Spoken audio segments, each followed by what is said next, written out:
तो हेलो दोस्तों, नमस्कार, प्रणाम। मैं दीपू कुमार आप सभी को चरण को वंदन अभिनंदन करता हूं। और आप सभी को एक बहुत अच्छी न्यूज लेकर आए हूं, खबर लेकर आए हैं भोजपुरी फिल्म से। एक भोजपुरी फिल्म का ट्रेलर रिलीज हुआ है इंटर 10 रंगीला के यूट्यूब चैनल पर। बहुत ज़बरदस्त ट्रेलर हमको लगा, जिस ट्रेलर का नाम है दुल्हन वही जो धन लाए। इस फिल्म में काम किया है ज्योति मिश्रा और मणि भट्टाचार्य ने, और हीरो का काम किया है विक्रांत सिंह ने। इसमें डायरेक्टर हैं इम्तियाज शेख बंटी।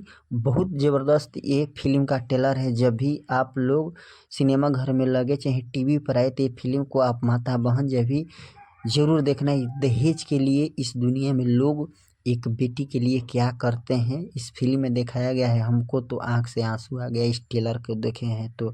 देख लीजिए इस ट्रेलर में, मतलब बहुत ज़बरदस्त ट्रेलर है। आप लोग जाके यूट्यूब पर देख भी सकते हैं कि हम गलत बोल रहे हैं कि सही बोल रहे हैं। इस देश में दहेज रूपी दानव बहुत हो चुके हैं। दहेज के लिए बेटी को जला देते हैं, मार देते हैं, काट देते हैं, क्या क्या करते हैं इस फिल्म में दिखाया गया है। जब हम फिल्म का ट्रेलर देखे तो बोले कि यार ये क्या हो गया, ये अब हमारा भोजपुरी अब बहुत अग्रसर हो रही है, बहुत आगे बढ़ रही है। तो आप लोग सहयोग बनाए रखेंगे तो भोजपुरी बहुत आगे जाएगी। इस फिल्म का ट्रेलर जरूर